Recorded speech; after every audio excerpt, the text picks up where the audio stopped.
বিসমিল্লাহির রহমানির রহিম। পরম করুণাময় ও অসীম দয়ালু আল্লাহর নামে শুরু।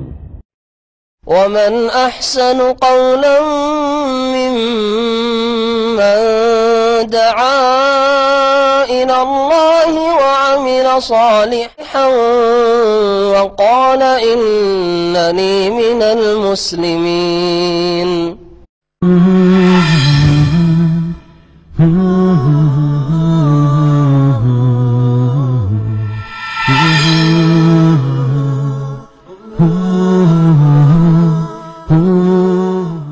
السلام عليكم ورحمة الله وبركاته.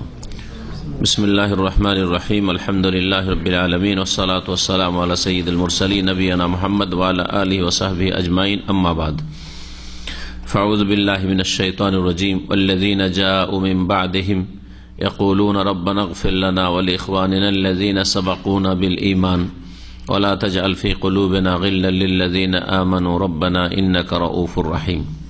মহান আল্লাহর সমস্ত প্রশংসা যে আল্লাহ পাক রব্বুল আলামিন তার বান্দাদের মধ্য থেকে যাকে ইচ্ছা মনোনীত করেন রিসালাত দিয়ে, নবুয়ত দিয়ে, এবং যাকে ইচ্ছা আল্লাহ পাক রব্বুল আলামিন আম্বিয়া এবং রসুলগণের সাথী সঙ্গী হিসাবে মনোনীত করেন। সালাত এবং সালাম নাজিল হোক নবী মুহাম্মদ রাসূলুল্লাহ সাল্লাল্লাহু আলাইহি সাল্লামের উপর, যার উম্মত সবচেয়ে শ্রেষ্ঠ উম্মত এবং যার উম্মতের প্রথম সারির মুমিন মুসলিমগণ সাহাবায়ে কেরাম রিজওয়ানুল্লাহ তাআলা আলাইহিম আজমাইন, তারা এই উম্মতের সবচেয়ে শ্রেষ্ঠ, যাদের মর্যাদা আম্বিয়া রাসূলগণের পরে। আজকে আকীদাতুত তাওহীদের আমাদের দর্শের বিষয়বস্তু হচ্ছে সাহাবায়ে কেরাম এবং হেদায়েতপ্রাপ্ত ইমামদের কে গালমন্দ করা নিষিদ্ধ, হারাম, জায়েজ নয় এ বিষয়ে। এই অধ্যায় কায়েম করেছেন আল্লামা শেখ সালেহ ফৌজান হাফিজাহুল্লাহ তাআলা তার আকীদাতুত তাওহীদ নামক কিতাবের ৬ষ্ঠ অধ্যায় আল ফাসলুস সাদিস, বলছেন যে ৬ষ্ঠ অধ্যায় ফিন নাহি আন সাব্বিস সাহাবাতি ওয়া আইম্মাতিল হুদা, সাহাবায়ে কেরামগণকে গালমন্দ করা নিষেধ এই সম্পর্কে, ওয়া আইম্মাতিল হুদা এবং হেদায়েতের দিশারি ইমামগণকে গালমন্দ করা যে নিষিদ্ধ এই সম্পর্কে। একজন সাধারণ মুসলিমকে গালমন্দ করা, নবী করিম সাল্লাল্লাহু আলাইহি ওয়াসাল্লাম বলেছেন সিবাবুল মুসলিমে ফুসুকুন, কোন মুসলিমকে গাল দেওয়া ফাসিকি কাজ, মানে আল্লাহর বিরুদ্ধাচরণ। ওই ব্যক্তি ফাসিক হয়ে যায়। তাহলে যারা সবচেয়ে শ্রেষ্ঠ এই উম্মতের, তাদেরকে যদি কেউ গালমন্দ করে, আর যারা উলামায়ে কেরাম, আইম্মায়ে কেরাম, মুহাদ্দিসিনে কেরাম, ফুকাহায়ে কেরাম, যারা কোরআন হাদিসের খেদমত করেছেন, ভুল ভ্রান্তির ঊর্ধ্বে কেউ নাই, যারা পরবর্তীকালের মুমিন মুসলিমদের জন্য সহজ করে দিয়েছেন দ্বীনকে বুঝা, তাদেরকে যদি কেউ গালমন্দ করে তাহলে আরো অপরাধ বেড়ে যায়। এমনিতে কোন অমুসলিম কাফেরকে গাল দেওয়া জায়েজ নয়। আল্লাহ কোরআনে কারীম নিষেধ করেছেন ওয়ালা তাসুব্বুল্লাযিনা ইয়াদউনা মিন দুনিল্লাহ, ওদেরকে গাল দিও না। আল্লাযিনা ইয়াদউনা মিন দুনিল্লাহ, যারা আল্লাহ ছাড়া অন্যকে ডাকে। তো এখানে যারা পূজারী তারাও উদ্দেশ্য হতে পারে, আর যাদের পূজা করা হয়েছে বা হচ্ছে তাকে উদ্দেশ্য করা বা সেগুলিকে উদ্দেশ্য করা হয়েছে, মানে দেব দেবীকেও গাল দিও না, আর যারা আল্লাহ অন্যের পূজা করে তাদেরকেও গাল দিও না। তো গাল দেওয়া ইসলামে নিষিদ্ধ, কারণ প্রতিক্রিয়ামূলক ফায়াসুবুল্লাহ আদওয়ান বিগাইরি ইলম, অজ্ঞতাবশত তারা আল্লাহকে গাল দিবে, আল্লাহর দ্বীনকে গাল দিবে, আল্লাহ রসুলকে গাল দিবে। সাহাবায়ে কেরামগণকে গালমন্দ করা নিষিদ্ধ এই অধ্যায় কায়েম এই জন্যই করেছেন, এতে বোঝাতে চেয়েছেন যে তাহলে এমন গোমরাহ পথভ্রষ্ট রয়েছে যারা নিজেদেরকে মুসলিম বলে কিন্তু তারা সাহাবায়ে কেরামদেরকে গালিগালাজ করে। তারা হচ্ছে রাফেজি শিয়ারা। সাহাবায়ে কেরামদেরকে গালিগালাজ এতদূর পর্যন্ত করে যে তারা মুসলিমই নয়। 5 জন সাহাবী ছাড়া কেউ মুসলিম নয় তাদের কাছে। আল্লাহ পাক তাদের অনিষ্ট দূর করার জন্য যথেষ্ট। মুহাক্কিকিন ওলামারা বলেছেন যে আল্লাহ পাক রব্বুল আলামিন সাহাবাই কেরামদের জন্য এতে কল্যাণ রেখেছেন। তারা দুনিয়া থেকে চলে গেছেন, তাদের আমল বন্ধ হয়ে গেছে। মানুষ মারা যাওয়ার সাথে আমল কি হয়ে যায়? বন্ধ হয়ে যায়। কিন্তু যদি গাল খেতে থাকেন, কেউ অন্যায়ভাবে গাল দেওয়া হয়, হ্যাঁ, তাদের কোনো দোষ নেই আর গাল দেওয়া হয়, তাহলে তাদের নেকির রাস্তা একটা বড় খোলা থাকলো। এই জন্য এই গুমরাহ বাতিল ফিরকা আল্লাহ পাকের এই হিকমতের ভিত্তিতে পয়দা হয়েছে। এই একটি বড় হিকমত। একটি বড় দল মুসলিম নাম দিয়ে তারা মুসলিম আসলে নয়, এতে একটা বড় হিকমত রয়েছে। সাহাবায়ে কেরামদের জন্য একটা নেকির রাস্তা আল্লাহ পাক বড় খুলে রেখেছে। যত গাল দেওয়া হবে তত বেশি তাদের খাতায় নেকি যেতে থাকবে, সওয়াব যেতে থাকবে, তাদের মর্যাদা উঁচা হইতে থাকবে। দ্বিতীয় হিকমত যে আল্লাহ পাককে জাহান্নাম ভর্তি করতে হবে, কাফের দিয়ে, মুশরিক দিয়ে, মুনাফিক দিয়ে। তো কাফের মুশরিক দিয়ে জাহান্নাম ভর্তি হবে না, তো মুনাফিক ও মুসলিম উম্মতের প্রয়োজন। তো এই মুনাফিক গুলি যারা আব্দুল্লাহ বিন সাবা ইয়াহুদির সন্তান, আর আসল রক্তের দিক থেকে এরা হচ্ছে অগ্নিপূজক মজুস। তো এই দুই বাতিলের সংমিশ্রণে এই রাফেজি শিয়া পয়দা হয়েছে, ইহুদি এবং মজুস। এরাই গাল দিয়ে থাকে সাহাবাই কেরাম রাদিয়াল্লাহু তাআলা আনহুম আজমাইনকে। আর আইম্মাই কেরামদেরকে কেউ যদি গালমন্দ করে তো তার জাহালাত, অজ্ঞতা, আসলে জানে না। সেই জন্য অতিরঞ্জন, বাড়াবাড়ি যেমন বর্জনীয়, মানে অতি ভক্তি, তাদেরকে একবার নিষ্পাপ নির্ভুল, তাদের ভুল হবে না, এটা যেমন এক গর্ত গুমরাহির, তখন আর এক গর্ত গুমরাহির তাদের মানহানি করা, গালমন্দ করা। এই দুই গুমরাহির মাঝখানে হচ্ছে মুহাদ্দিসিনে কেরাম, ফুকাহায়ে কেরাম, হাদিসের ইমামরা হন অথবা ফিকহের ইমামরাই হন, আর এবং আবু হানিফা, শাফি, মালিক, আহমদ, এই চার ইমাম হন, অথবা যে কোনো ইমাম হন, আগের ইমামরা হন, অথবা বর্তমান যুগের বড় বড় আইম্মায়ে কেরাম। আজকাল যারা নাসির আলবানীকে গাল দিচ্ছে, তারা কি মনে করেন যে আবু হানিফা, শাফি, মালিককে গাল দেওয়ার চাইতে ছোট অপরাধ করছে নাকি? একই সমান অপরাধ। কিন্তু যারা ওইদিকে তো অতি ভক্তি করে আবু হানিফা অথবা শাফি, মালিক, আহমদের ক্ষেত্রে, কিন্তু এদিকে নাসির আলবানীকে গাল দেয়, ইবনে বাজ রহমতুল্লাহ আলাইহিকে গাল দেয়, একই রকমের অপরাধী।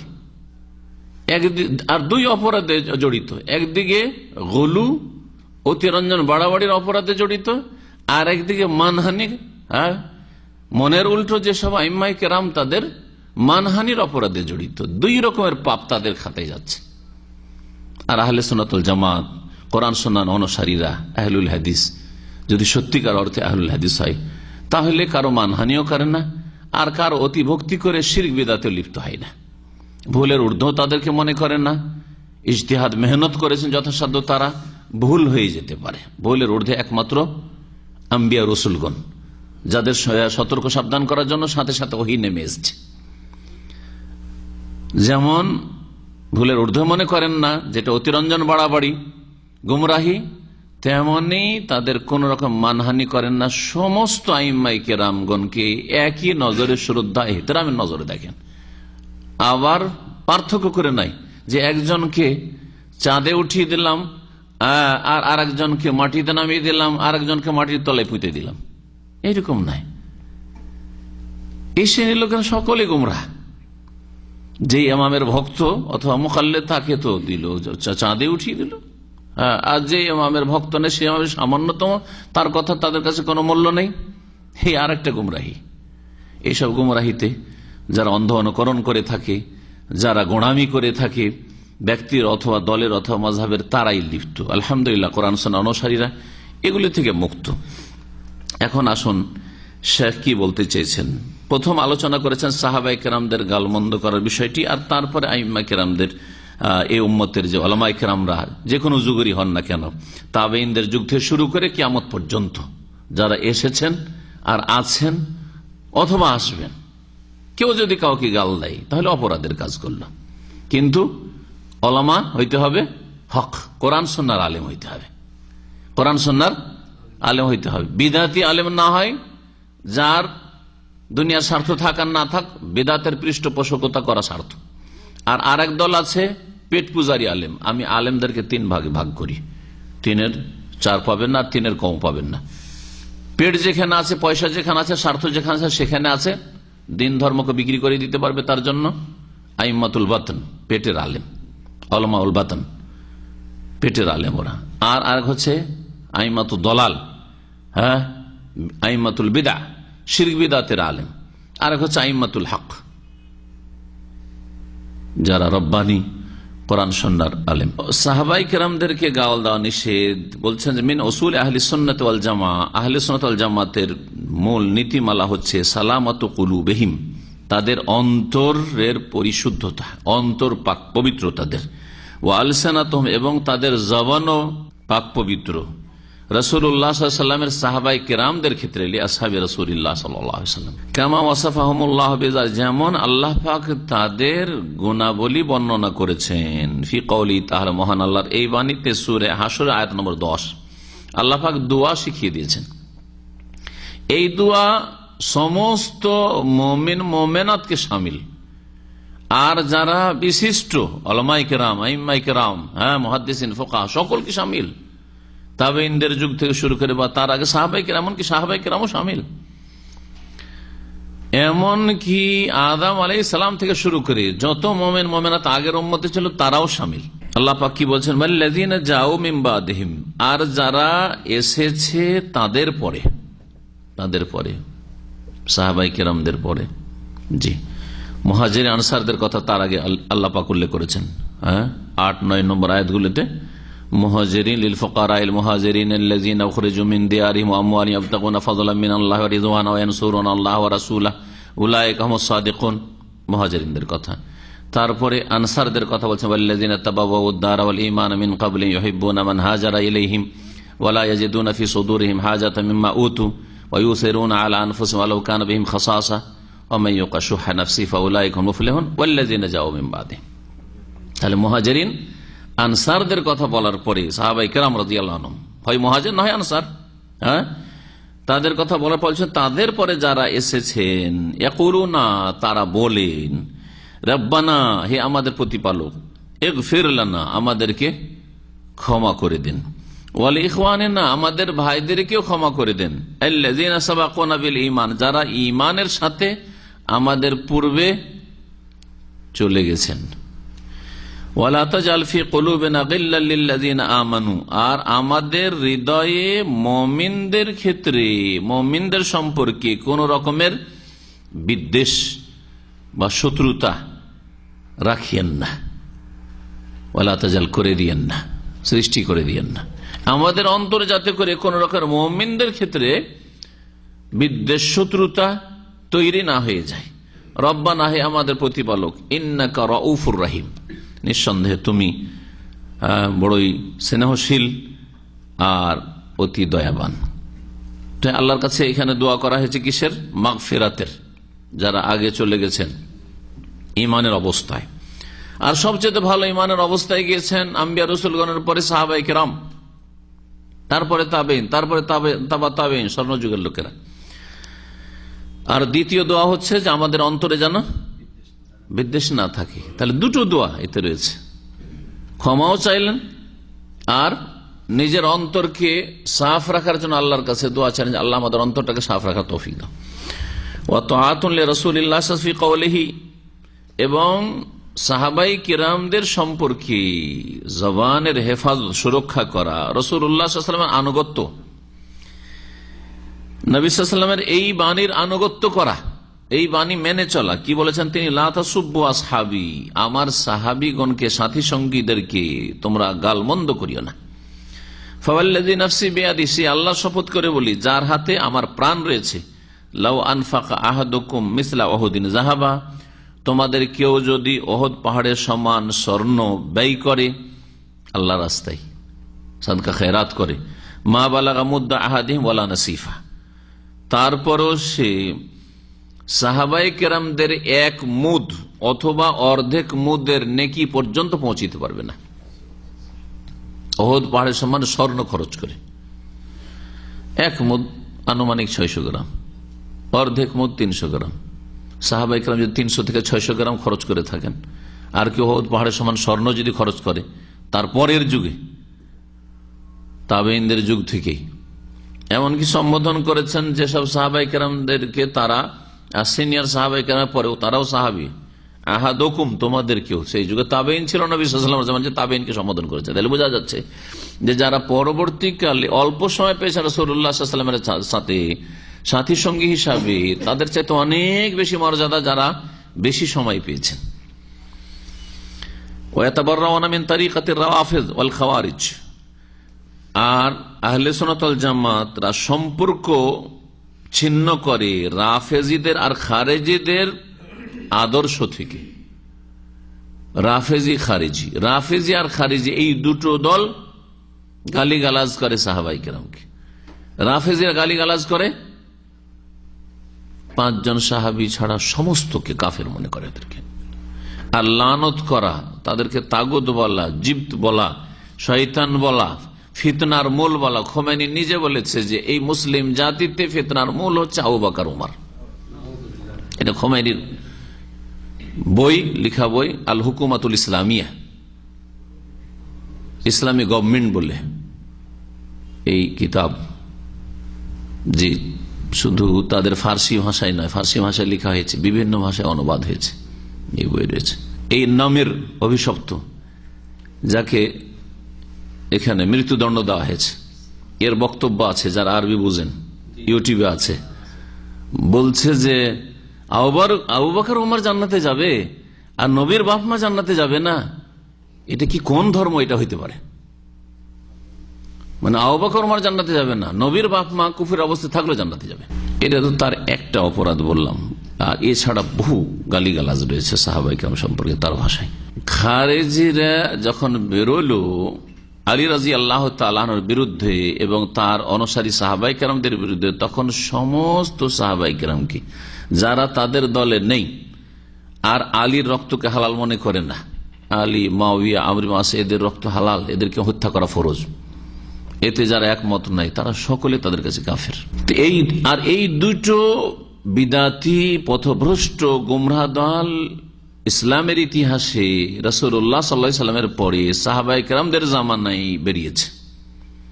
মুসলিম উম্মতে, একটি উম্মতে দ্বিতীয় তৃতীয় ফিরকা হচ্ছে এই দুটো গুমরাহ দল, রাফেজি আর খারেজি। আল্লাযিনা ইয়াসুবুনা সাহাবাতা রাদিয়াল্লাহু আনহুম, এরা এই রাফেজি আর খারেজিরা সাহাবায়ে কেরামকে গাল দেয়। ওয়া ইউবগিদুনহুম, পার্থক্য রাফেজি খারেজির মাঝে কি? খারেজিরা আলী, হাসান হোসেন এদেরকেও কাফের বলে, আহলে বাইতকে, বোঝা গেছে। আর শিয়ারা, রাফেজিরা, ইরানিরা, এরা এদের ক্ষেত্রে অতিরঞ্জন, মহব্বত করা বললে তো ভালো, আমরা মহব্বত করি, আর এরা কি করে?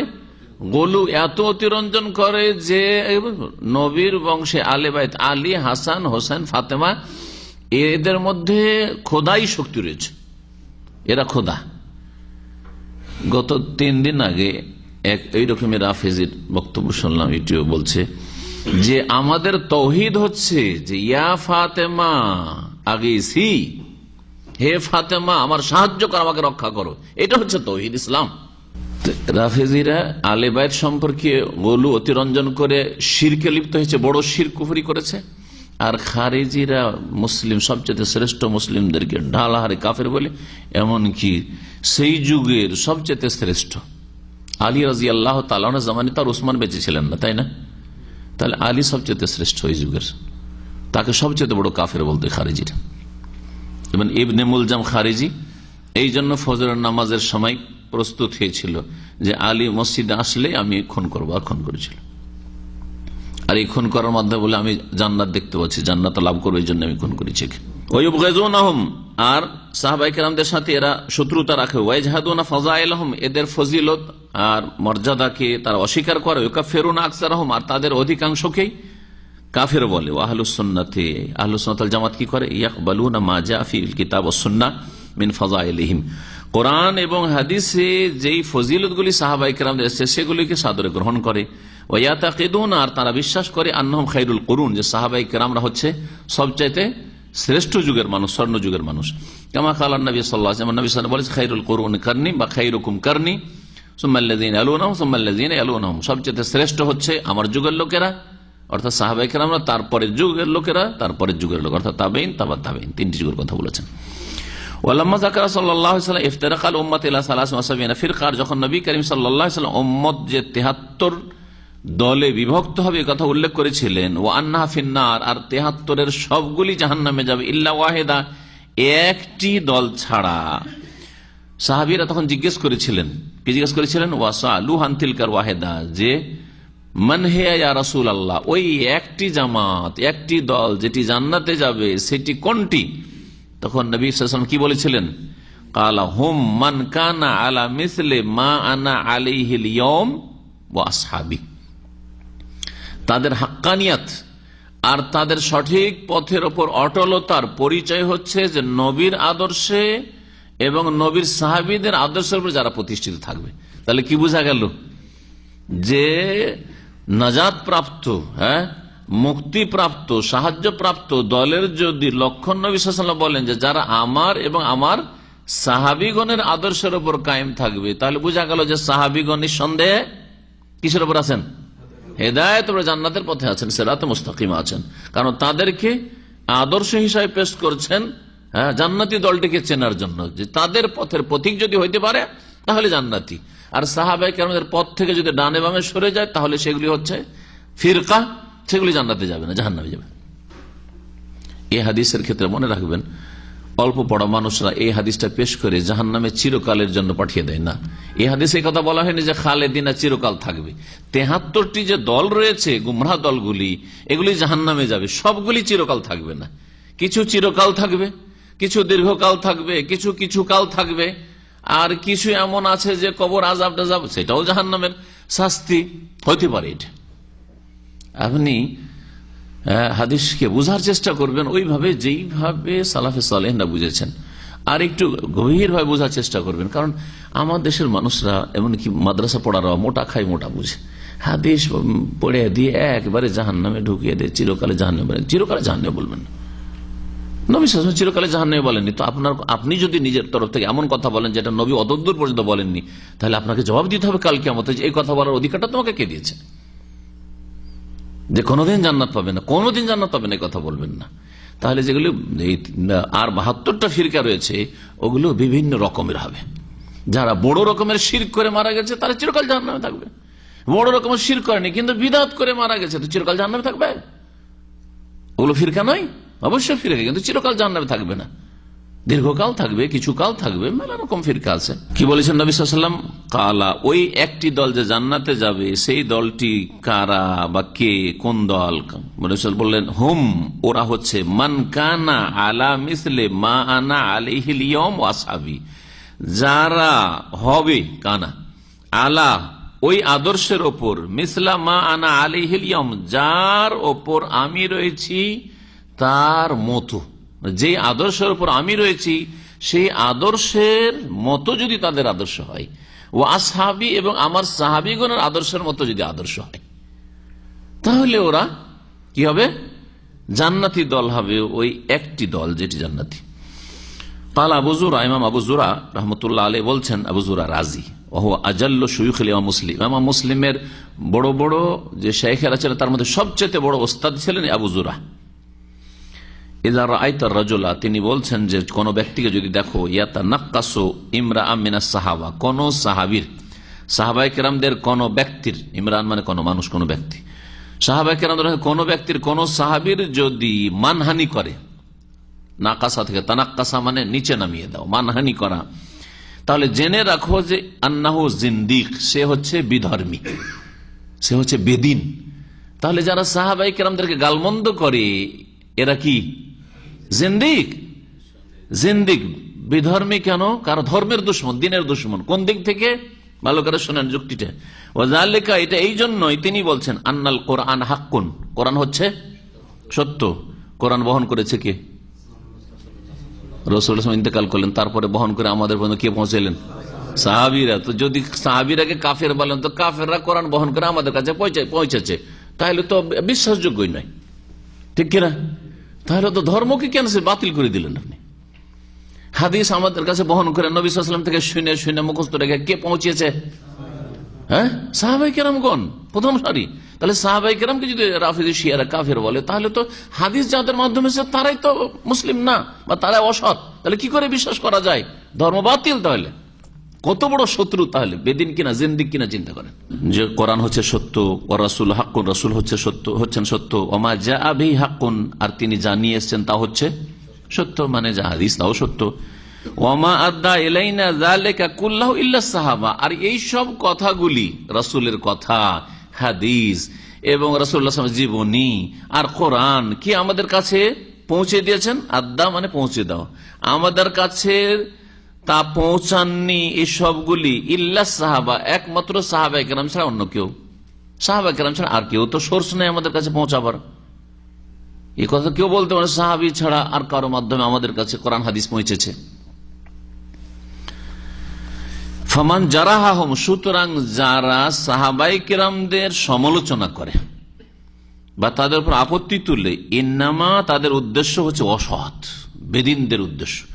ইন্নামা আরাদা ইবতাল আল কিতাব ওয়াস সুন্নাহ, তারা কোরআন এবং সুন্নাহকে বাতিল ঘোষণা করতে চায়, কারণ এসেছে আমাদের কাছে অসৎ সূত্র দিয়ে।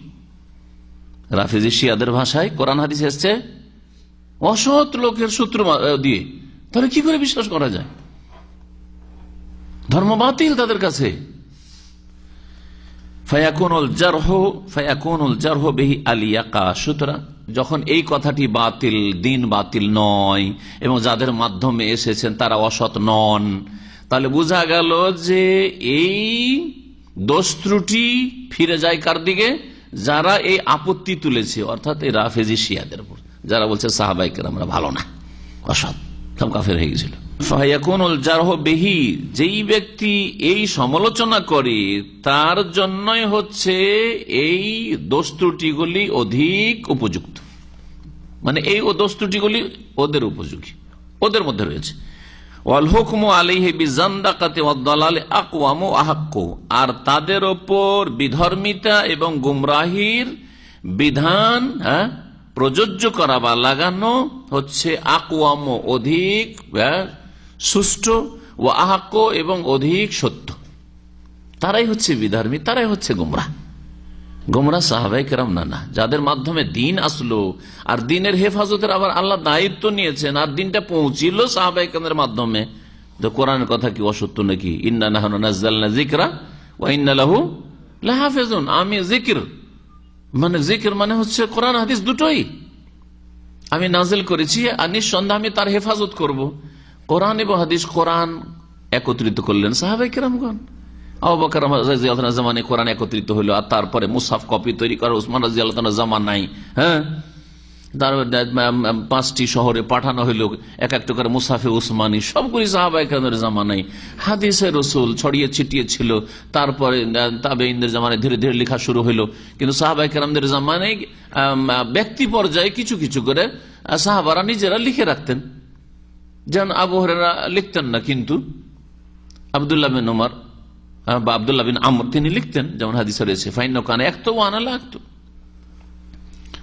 তো সাহাবারাও লিখতেন, কিন্তু ব্যক্তি পর্যায়ে লিখতেন। এইভাবে কিতাবের আকারে সংকলন করা এইভাবে ছিল না। তাহলে মুখস্থ করে রেখেছিলেন কারা বা লিখে রেখেছিলেন কারা? সাহাবায়ে কেরাম।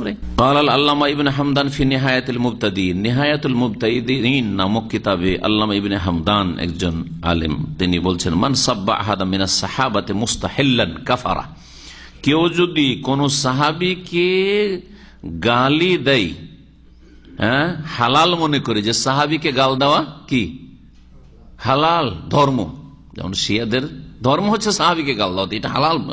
হালাল শুধু না, সব মনে নেকি মনে করে, যে সাহাবীকে গাল দিয়ে লানত করলে, আবু বকর ওমরকে লানত করলে, মা আয়েশাকে লানত করলে কি হবে? সব হবে, নেকি হবে। শুধু হালাল না, হালাল মানে তো বৈধ থাকলো, নেকিও নেই গুনাহও নেই, এরা সব মনে করছে এটাকে। যদি এইরকম শুধু হালাল মনে করে, তাহলে কি হয়ে যায়? কাফারা, কাফের হয়ে যায়। ওয়াইল্লাম ইয়াস্তাহিল্লা, যদি হালাল না মনে করে, হারাম, কিন্তু আবেগে এসে গাল দিয়ে দিল, শত্রুতা বিদ্বেষের ভিত্তিতে গাল দিয়ে দিল। যেমন আজকাল গাল দাও, আমাদেরকে যারা গাল দিচ্ছে, যেসব বিদআতপন্থীরা, তাদের গাল দেওয়াটা কেমন? হ্যাঁ, হয়তো হালাল না হইলেও কি শত্রুতা বিদ্বেষ, স্বার্থে ব্যাঘাত ঘটছে, তাদের লোকেরা হেদায়েত হয়ে চলে আসছে, তাদের দল কমে যাচ্ছে, তাদের পায়ের তলাতে মাটি সরে যাচ্ছে, এজন্য গাল দিচ্ছে। তো শত্রুতা বিদ্বেষের কারণে, অথবা কারোর সাথে দুনিয়া নিয়ে কোনো ঝগড়া দ্বন্দ্ব আছে সেই জন্য গাল দিচ্ছে। তো এটা হালাল মনে করে গাল দেয় না, কিন্তু রাগে রাম সামলাতে পারে না সেই জন্য গাল দিচ্ছে, আবেগে গাল দিচ্ছে। তো এইরকম যদি গাল দেওয়া হয় তাহলে কি হবে? ফাসেক হবে। তো শিয়া রাফেজিদের সাহাবায়ে কেরামদেরকে গাল দেওয়াটা এটা কিন্তু এই না, আবেগের গাল দেওয়া নয়। ধর্ম মনে করি, আল্লাহ নৈকট্য লাভের আশাই এবং সওয়াব মনে করি, শুধু জায়েজ মনে করে, হালাল মনে করে নাই, তাহলে এতে কোনো সন্দেহ আছে যে এটা কুফরি? ওয়ানহু ইয়াকফুর মুতলাকান। আর তিনি আর একটি বর্ণনা উল্লেখ করেছেন যে না, দুই অবস্থাতেই কাফের হয়ে যাবে। হালাল মনে করে গাল দিক আর হালাল নাই মনে করু, সাহাবীকে গাল দিলেই কি হয়ে যাবে? কাফের হয়ে যাবে। কারণ কোরআনে আল্লাহ বলছে আমি রাজি, আর ও গাল দিচ্ছে আমি রাজি না, তাহলে কোরআন অস্বীকারী। ওমান ফাসসাকাহুম আও তাআনা ফি দীনিহিম আও কাফারাহুম কাফারা। আর কেউ যদি সাহাবায়ে কেরামকে ফাসিক বলে, সাহাবারা ফাসিক ছিল, আও তাআনা ফি দীনিহিম, অথবা তাদের দ্বীনের ক্ষেত্রে দোষ ত্রুটি বের করে যে তারা মুনাফিক ছিল। আর শিয়ারা বলছে যে সাহাবীরা কি ছিল? সব মুনাফিক হয়ে গেছিল। আবু বকর ওমর সব এগুলো মুনাফিক হয়ে গেছিল। নবীর পরে যখন খেলাফত আবু বকর রাদিয়াল্লাহু তাআলা পেলেন, তো বলছে যে তখন মুনাফিক হয়ে গেছে, তার আগে পর্যন্ত ঠিক ছিল, নবী করিম সাল্লাল্লাহু আলাইহি ওয়াসাল্লামের জামানায় ঠিক ছিল। কিন্তু যখন আলীকে দিল না, পয়লা খলিফা করলো না, আর নিজে খলিফা হয়ে গেল, ওমর যখন খলিফা হয়ে গেল আলীকে দিল না, উসমান যখন খলিফা হয়ে গেল, তখন সব মুনাফিক কাফের হয়ে গেল। অথচ নবী করিম সাল্লাল্লাহু আলাইহি ওয়াসাল্লাম যখন মৃত্যু সজ্জায় নামাজ পড়াইতে বলছেন, ইশারা ইঙ্গিত খলিফা তো নিযুক্ত করিয়ে দিয়েছেন তিনি। আলীকে একবার নাম নিয়েছিলেন যে আলীকে নামাজ পড়িতে পারেন, মুরু আবু বকর ফালিয়াসাল্লিমেন নাস। তারপর নবী সাল্লাল্লাহু আলাইহি ওয়াসাল্লাম একটি হাদিস না, ইশারা ইঙ্গিতে ধারাবাহিকতা নবী সাল্লাল্লাহু আলাইহি ওয়াসাল্লামের পক্ষ থেকে এই খেলাফতের, যদিও খেলাফতের ক্ষেত্রে নবী সাল্লাল্লাহু আলাইহি ওয়াসাল্লাম নিযুক্ত করে যাবেন এটা শরীয়ত নয়, বরং সূরার উপর ছেড়ে দেওয়া হয়েছে শরীয়তের ভিত্তিতে। কিন্তু কথা হচ্ছে যে যাকে চয়েস করবে, গণ্যমান্য ব্যক্তিরা যাকে চয়েস করবে, যাকে মনোনীত করবে, সেই খলিফা হবে। কিন্তু নবী করিম সাল্লাল্লাহু আলাইহি ওয়াসাল্লাম বহু হাদিস দ্বারা প্রমাণ করে যে তারপরে খলিফা কি হবেন? আবু বকর। এক মহিলা এসে জিজ্ঞেস করছে, ইয়া রাসূলুল্লাহ, আপনাকে যদি না পাই তো কাকে মাসলা জিজ্ঞেস করো? বলছেন এইতে আবু বকর কাছে। নবী করিম সাল্লাল্লাহু আলাইহি ওয়াসাল্লাম যেখানেই যেতেন আসার পরে বয়ান করতেন যে যাহাবতু আনা ওয়া আবু বকর ওয়া ওমর। কোন জায়গায় যদি প্রবেশ করেন, দাখালতু আনা ওয়া আবু বকর ওয়া ওমর, এই সিরিয়ালে কেন বলতেন? দাখালতু আনা ওয়া আলী, এখানে কেন বলতেন না? এরকম বহু হাদিস রয়েছে যেগুলি প্রমাণ করে যে রাসূলুল্লাহ সাল্লাল্লাহু আলাইহি ওয়াসাল্লামের পরে শরীয়তে খলিফা, রাসূলুল্লাহ সাল্লাল্লাহু আলাইহি ওয়াসাল্লামের কাছে মনোনীত খলিফা আবু বকর সিদ্দিক রাদিয়াল্লাহু তাআলা। কেউ যদি সাহাবায়ে কেরামগণকে ফাসিক বলে, আও তাআনা ফি দীনিহিম, তাদের দ্বীনদারি সম্পর্কে সমালোচনা করে বা দোষ ত্রুটি বের করে, আও কাফারাম, অথবা কাফের বলে, কাফারা, তাহলে কাফের হয়ে যাবে, সর্ব অবস্থায় কাফের হয়ে যাবে। আন-নাহয়ু আন সাব্বি আইম্মাতিল হুদা মিন উলামায়ে হাযিল উম্মাহ। এখন শেখ আলোচনা করবেন, শেখ সালেহ ফাউজান, এই উম্মতের ওই সব উলামায়ে কেরাম যারা হেদায়েতের দিশারি, অর্থাৎ হেদায়েতের কথা বলেছেন, কোরআন সুন্নাহর কথা বলেছেন, শিরক বিদআতের কথা বলেছেন। শিরক বিদআতের কথা বললে আপনি ইমাম বললে ইমাম হয় না, খোমেনি ইমাম না, এটা রাফেজিদের ইমাম হইতে পারে, ইসলামের কোন ইমাম না। সুতরাং একজন সুন্নি আলেম বলে ইমাম খোমেনি, সে জাহেল। কোন সুন্নি আলেম বক্তা যদি বলে ইমাম খোমেনি, সে নিজে জাহেল, কিছু জানে না। কি করে বলতে পারে?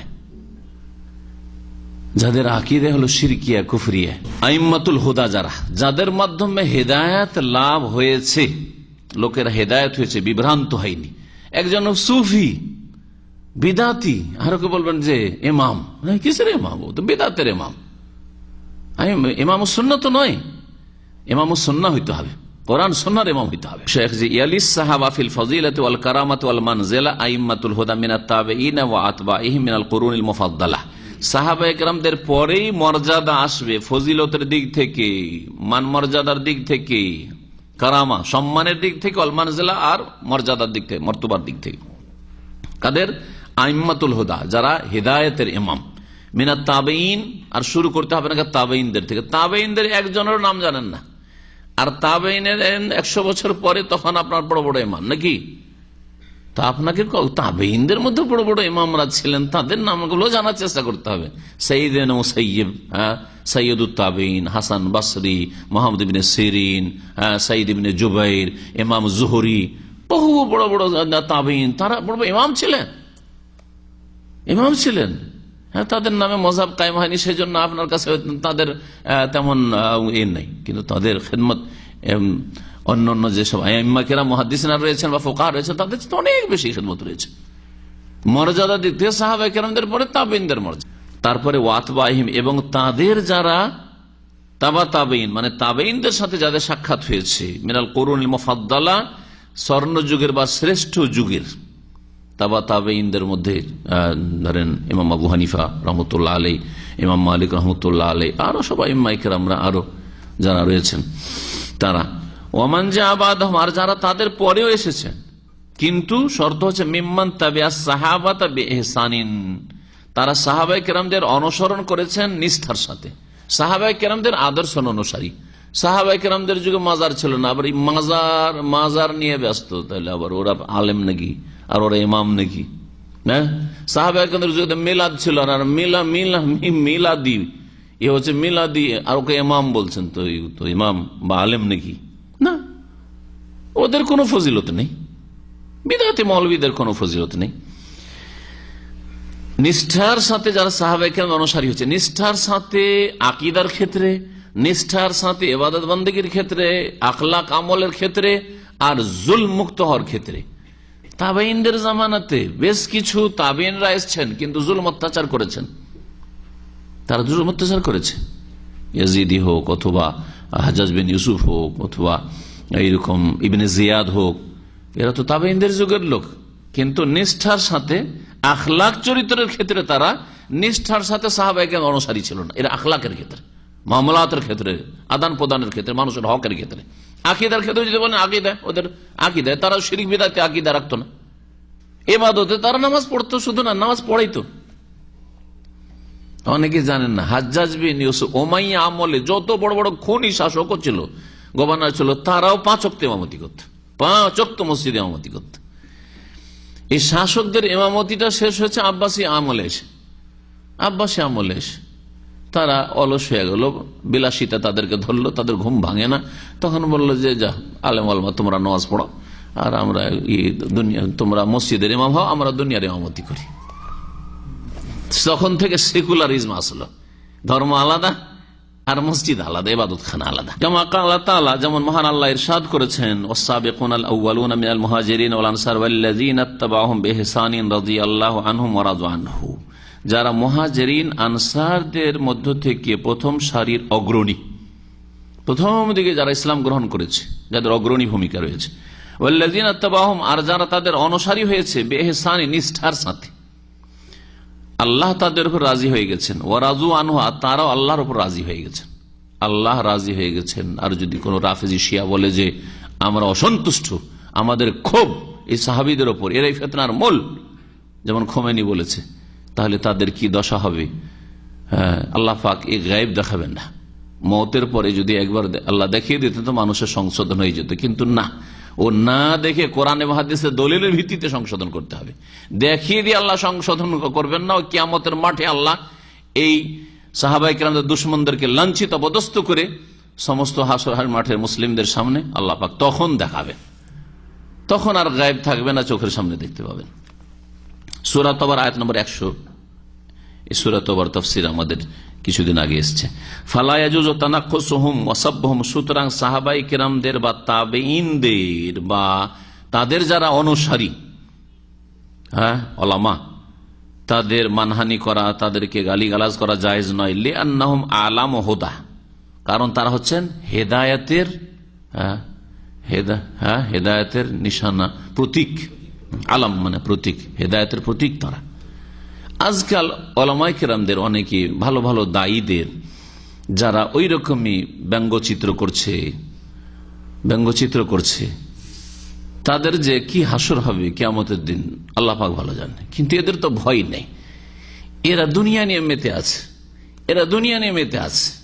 আল্লাহর ভয় যদি থাকতো, নিজের আমলনামা বলে আমার আমলনামার কি অবস্থা হচ্ছে, আমি যাব কোথায়, এই কথাগুলি বলে লিখে অথবা এইরকম কিছু করে ছবি অঙ্কন করে, তারা কখনো এরকম কাজ করত। মহান আল্লাহ ইরশাদ করছেন, ওমা ইউশাকিকির রাসূল মিন বাদি মা তাবায়্যানা লাহুল হুদা, যেই ব্যক্তি রাসূলের বিরুদ্ধাচরণ করবে তাদের জন্য হেদায়েত স্পষ্ট হয়ে যাওয়ার পরে, ওয়ায়াত্তাবি গায়রা সাবিলিল মুমিনিন, মুমিনদের রাস্তা ছাড়া অন্য কোন রাস্তা অনুসরণ করবে, নুআল্লিহি মা তাওয়াল্লাহ, তাহলে যাতেই ফিরবে তাতে আমি ফিরিয়ে দেব, নুসলিহি জাহান্নাম, এবং তাদেরকে বা তাকে জাহান্নামে আমি প্রবিষ্ট করব, ওয়াসাআত মাসিরা, এবং তাদের জঘন্য স্থান রয়েছে, জাহান্নাম হচ্ছে তাদের জঘন্য স্থান, জাহান্নাম হচ্ছে বড় জঘন্য স্থান। এই আয়াত থেকে কি বোঝা গেল? যে এরা হচ্ছেন আদর্শ হেদায়েতের প্রতীক, আর তাদের বিরুদ্ধাচরণ করা সাহাবাই কেরাম এবং তাদের অনুসারী যারা, এরা হচ্ছে মুমিনিন। এদের রাস্তা ছেড়ে অন্য রাস্তা যাওয়া, তাদেরকে গালিগালাজ করা মানে অন্য রাস্তা ধরেছেন সেই জন্য গাল দিচ্ছেন, তো এই জাহান্নামে যাওয়ার কাজ আসলে। কালা শারেহু তাহাবিয়া, আকিদা তাহাবিয়া, যে হানাফি একজন মুহাদ্দিস, কিন্তু আকিদার ক্ষেত্রে তিনি সালাফি, আকিদার ক্ষেত্রে তিনি মাতুরিদি না। যেমন হানাফিরা সাধারণত তারা হচ্ছে মাতুরিদি আশারি আকিদা বিশ্বাসী, কিন্তু ইমাম তাহাবী রাহমাতুল্লাহ আলাইহি আকিদার ক্ষেত্রে তিনি সালাফি আকিদার, সহি আকিদার। আল্লাহ পাকের সিফাতগুলির ক্ষেত্রে আল্লাহ পাকের সিফাতগুলি হাত মেনেছেন, হাত মানে কুদরত করতে যাননি, চেহারাকে চেহারাই তিনি মেনে, চেহারাকে তিনি সত্তা করতে যাননি। কিন্তু মাতুরিদিরা এগুলোকে হাত মানে কুদরতি, হাত কুদরত, ওয়াজহুন চেহারা মানে চেহারা না, চেহারা বলতে হবে না, সেটা কি বলতে হবে? সত্তা বলতে হবে, ইত্যাদি ইত্যাদি। তিনি তার কিতাব আকিদা তাহাবিয়ার, আকিদা তাহাবিয়ার সারে কয়েকজন রয়েছেন, তার মধ্যে প্রসিদ্ধ হচ্ছেন ইবনু আবিল ইজ আল হানাফি, শারহুল আকিদা তাহাবিয়া, মদিনা ইউনিভার্সিটিতে পড়া হয় এটি।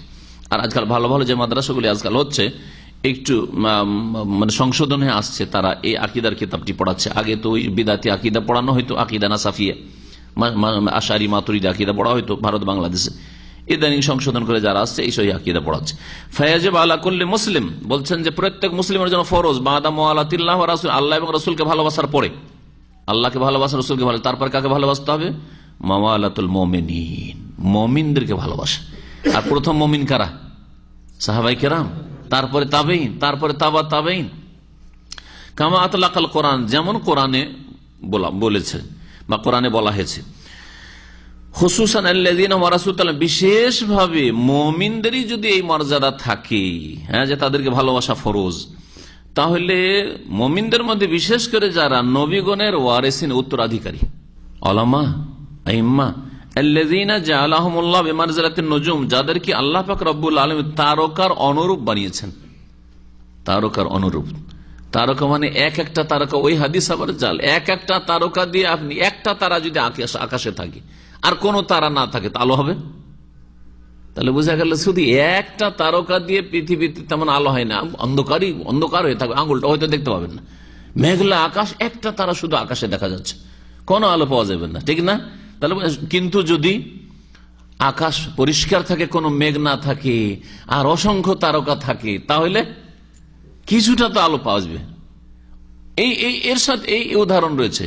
কিন্তু আসহাবী কান্নজুম বিআইহিম ইক্তাদাইতুম ইহতাদাইতুম, আমার সাহাবীরা হচ্ছে তারকার মতো, সুতরাং তাদের জারি তোমরা অনুসরণ করবে, যে কারো মানে একজনে যদি অনুসরণ করো, ইহতাদাইতুম, হেদায়েত পাবে। কথাটি ভুল, জাল হাদিস এটা, আর যুক্তি তো ভুল। হাদিসও জাল, সনদের দিক থেকে মিথ্যা কথা, আর অর্থের দিক থেকেও মিথ্যা কথা। কারণ সাহাবাই কেরামদের মধ্যে কিছু সাহাবী ছিলেন, দুই একজন যাদের কাবিরা গুনাহ হয়েছে, চুরির ঘটনা হয়নি। ওই ফাতেমা যার হাত কাটা হয়েছিল, সে চুরি করেনি, তাহলে চুরি করায় যদি কেউ ফাতেমার যদি অনুসরণ করে তো হেদায়েত পাবে নাকি? মাইজ বিন মালিক দ্বারা জেনা হয়নি, তাহলে কেউ যদি জেনা করার বলে আমার আদর্শ হচ্ছে মাইজ বিন মালিক, হাদিসা আছে যে আমার সাহাবারা হচ্ছে তারকার মতো, যাকে মানবেন তাতে হেদায়েত পেয়ে যাবে, তা আমি এইটাই করেছি, হেদায়েত পাবে নাকি? না। হ্যাঁ, তাদের আবার তওবা যেটা আছে, তওবাতে অনুসরণ করুন। মাইজ বিন মালিক নিজে থেকে তওবা করতে এসছেন, ভালোটাতে অনুসরণ করেন আপনি। তাহলে বোঝা গেল যে সাহাবী গণ দল হিসাবে তারা মাসুম, কিন্তু প্রত্যেক সাহাবী ভুল থেকে ঊর্ধ্বে না, এটা কথা না। আমাদের দেশে এই কথাটা খুব বিদাতি মৌলভী সাহেবেরা চর্চা করে, সাহাবীরা সত্যের মাপকাঠি কিনা। সাহাবীরা এক একজন সত্যের মাপকাঠি না, কিন্তু সাহাবীরা পুরো সাহাবা কেরাম দল হিসাবে, জামাত হিসাবে সত্যের মাপকাঠি। হ্যাঁ, কারণ পুরো উম্মত গুমরাহ না, পুরো উম্মত হকের উপর। এটা রাফিজি শিয়া বলতে পারে যে সাহাবা কেরাম সত্যের মাপকাঠি না, কারণ তারা গুমরাহ হয়ে গেছে। কিন্তু আহলে সুন্নাত ওয়াল জামাতের আকীদা সাহাবা কেরামদের দল, জামাত হিসাবে, ওই জামাতটি হচ্ছে মাসুম জামাত, নির্ভুল জামাত, ভুলের উপর এই জামাত কখনো যাননি। ইহতাদা বিহিম ফি যুলুমাতিল বাররি ওয়াল বাহর, স্থল এবং পানির অন্ধকারে তাদের দ্বারা হিদায়াত লাভ করা যেতে পারে। যেমন তারকাগুলি দিয়ে জলে স্থলে দিক নির্দেশনা পাওয়া যায়, দিক নির্ণয় করা যায়, ঠিক তেমনি ওয়ারাসাতুল আম্বিয়া ওলামায়ে কেরাম আইম্মায়ে কেরাম দ্বারা কি পাওয়া যায়? দিক নির্দেশনা পাওয়া যায়। আরে আপনার ফতোয়া লাগবে, আপনি নিজেই থেকে হাদিস থেকে বের করবেন নাকি? ক্ষমতা আছে? কারো ক্ষমতা নেই। আর যদি করতে যান ভুল করবেন আপনি।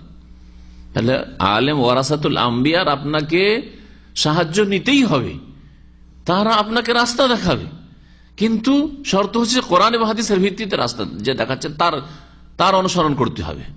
আর শুধু একজনের অন্ধ অনুসরণ না, যেখানে আপনি হক পাবেন সেখান থেকে গ্রহণ করতে হবে। আর মুসলিমদের ঐক্যমত রয়েছে তাদের হেদায়েতের উপর এবং তাদের জ্ঞানের উপর। ফাইন্নাহুম খুলাফাউর রাসূল সাল্লাল্লাহু আলাইহি ওয়াসাল্লাম ফি উম্মতিহি, কারণ উলামায়ে কেরামগণ তার উম্মতে রাসূলুল্লাহ সাল্লাল্লাহু আলাইহি ওয়াসাল্লামের স্থলাভিষিক্ত খলিফা, রাষ্ট্রীয় খলিফা আবু বকর, ওমর, উসমান, আলী, কিন্তু ইলমের খলিফা স্থলাভিষিক্ত উলামায়ে কেরাম। ওয়াল মুহয়িনা লিমা মাতা মিন সুন্নাতিহি, আর নবী সাল্লাল্লাহু আলাইহি ওয়াসাল্লামের যে সুন্নাতগুলি মৃত হয়ে যাচ্ছে বা হয়ে গেছে সেগুলিকে তারা জীবিত করে থাকেন। উলামায়ে কেরাম দ্বারা কত সুন্নত জীবিত হচ্ছে। আপনার এলাকায় তাহিয়াতুল মসজিদ জানতো না, তাহলে কোন আলেমের দাওয়াত পৌঁছে যে তাহিয়াতুল মসজিদ শুরু হয়েছে না? হয়নি। মাগরিবের আযান ইকামতের মাঝখানে কোন যে নামাজ আছে এইটা তো একেবারে কল্পনার বাইরে ছিল তাদের। জানছে না তো কোরআন সুন্নাহ আলেম দিয়ে তো জানছে। জি, তো মৃত সুন্নাত কে জীবিত করছে। বিবাহ শাদীর ক্ষেত্রে বিদআত আর বিদআত, নগদ মোহর বলে কিছুই ছিল না, নগদ মোহর চালু হচ্ছে না? এরকম অনেক বিদআত থেকে বিবাহ মুক্ত হচ্ছে। তাহলে এগুলো ওলামাদের মেহনতে না হচ্ছে, ওলামায়ে হকের মেহনতে হচ্ছে। ফাবিহিম কামাল কিতাব ওয়াবিহিম কামু, এই ওলামায়ে কেরাম দ্বারাই কিতাব প্রতিষ্ঠিত হয়েছে। কোরআন নিজে থেকে প্রতিষ্ঠিত হবে না যতক্ষণ পর্যন্ত ওলামারা প্রতিষ্ঠিত না করবে, কায়েম না করবে। ওয়াবিহি কামু, এবং কোরআনের সাথেই তারাও প্রতিষ্ঠিত হয়েছে। কোরআনের মাধ্যমে তারা আলেমে দিন হইতে পারছে। কোরআন ছেড়ে দিলেও তারা জালেম হয়ে যাবে, আলেম হইতে পারবে না। ওয়াবিহিম নাতাকাল কিতাবু, আর তাদের কথাই কোরআন বলেছে। ওয়াবিহি নাতাকু, এবং তারাও কোরআনের কথা বলেছেন। ওয়াকুল্লুহুম মুত্তাফিকুন ইত্তিফাকান ইয়াকিন আলা ওয়াজুবি ইত্তিবাই রাসূল সাল্লাল্লাহু আলাইহি ওয়াসাল্লাম, আর সমস্ত উলামা আইম্মারা একমত নিশ্চিতভাবে যে রাসূলুল্লাহ সাল্লাল্লাহু আলাইহি ওয়াসাল্লামের অনুসরণ করা ফরজ। ওয়ালাকিন, তবে ইযা ওয়াজাদা লিওয়াহিদিন মিনহুম কাউলুন কাদ জা হাদিসুন সাহিহুন বিখিলাফিহি, সকল আলেমরা বলছেন কোরআন হাদিসের কি করতে হবে? অনুসরণ করতে হবে। আবু হানিফা, শাফি, মালিক, আহমদ বলেন নাই? সকলে বলেছেন। আমার এই ব্যাপারে বক্তব্য আছে, একাধিক বক্তব্য আছে আইম্মা কেরামদের মত। ইমাম আবু হানিফা উক্তি ইন্টারনেটে পাবেন যে আবু হানিফা বলছেন যে সাহাল হাদিস ফাহুয়া মাযহাবি, আমার কথা যদি সাহাবীর খেলাফ হয় তাও ছেড়ে দিও, প্রথমে তো রাসূলের খেলাফ হয় ছেড়ে দিও, সাহাবীর খেলাফ হলেও ছেড়ে দিও। এভাবে বলেছেন তিনি। সাহাবীর সামনে আমার কথা রাখবে না, রাসূলের সামনে তো দূরের কথা। আর কেউ যদি বলে যে না, কোন কোরআনের আয়াত অথবা হাদিস যদি আমাদের মযহাবের খেলাফ হয় তাহলে কোরআন আয়াতের তাবিল করতে হবে, নয় মানসুখ, হাদিসের তাবিল করতে হবে, নয় মানসুখ।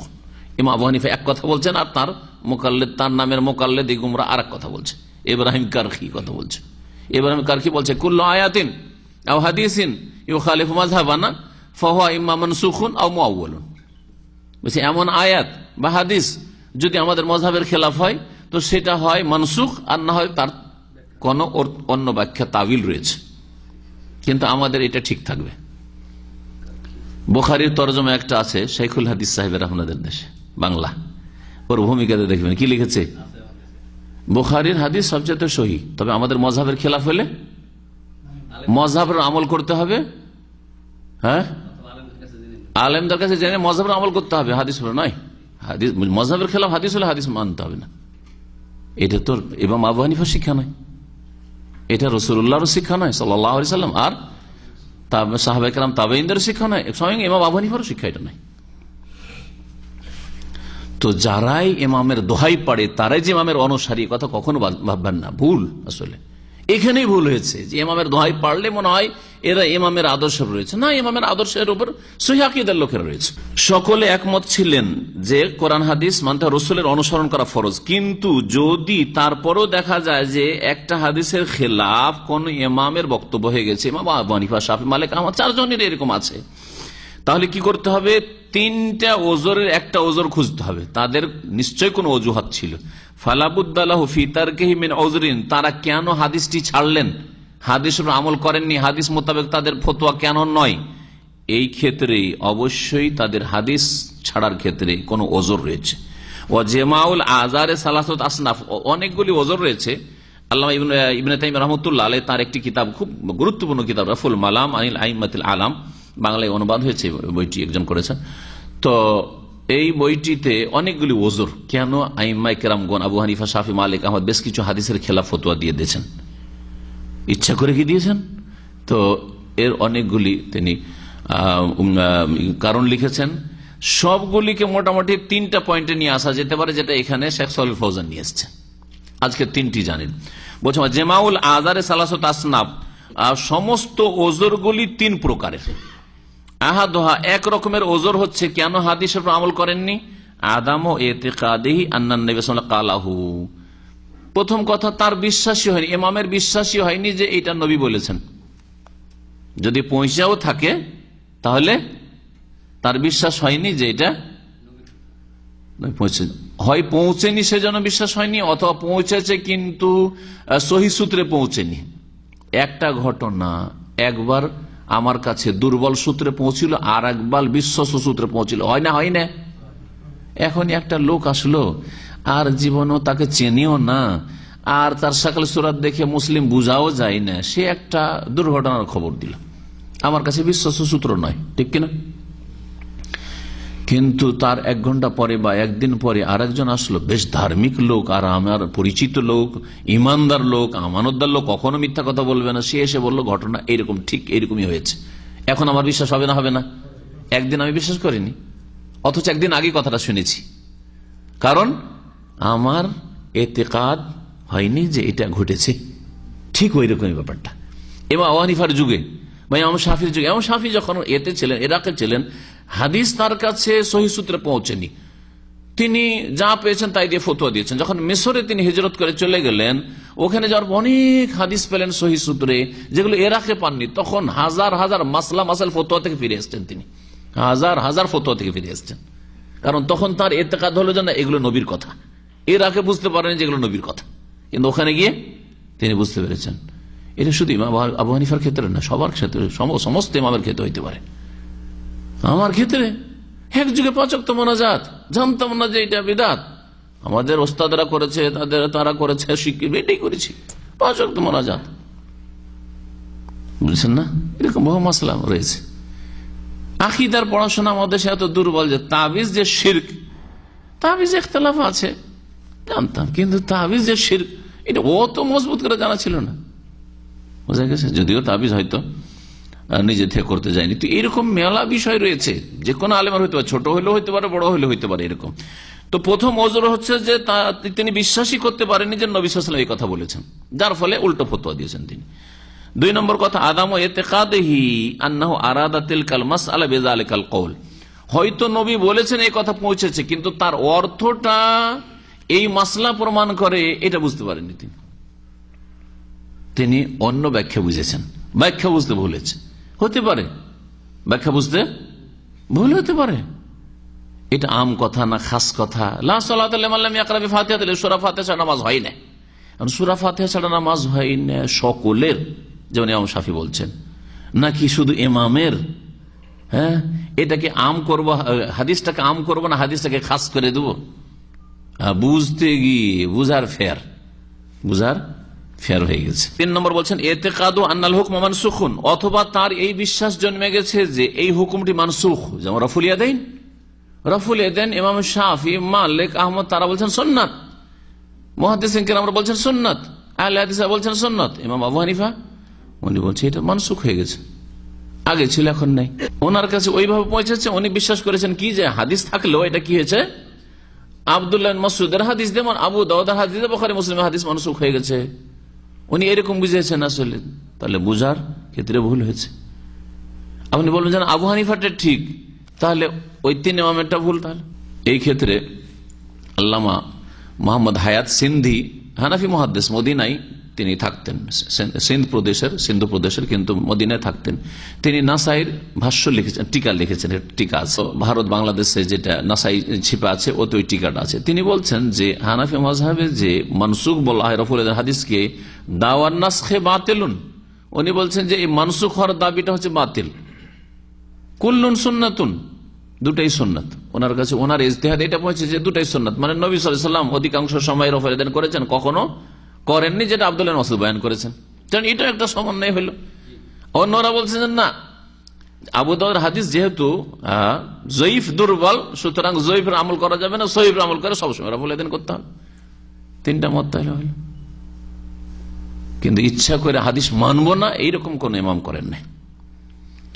আমাদের করণীয় কি? আমাদের করণীয় একজনকে ধরে নাও ইমামকে না, আমাদের করণীয় যখন হক স্পষ্ট হয়ে যাবে, যার সাথে হক আছে তার সাথে থাকা।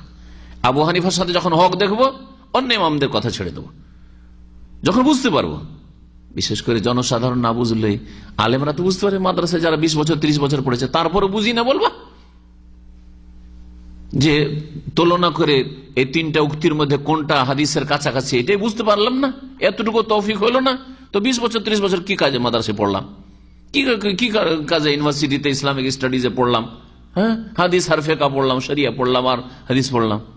বোঝা গেছে তাহলে আলেমদের গুরু দায়িত্ব রয়েছে, আলেমদের জন্য তাকলিদ মোটেই জায়েজ নয়।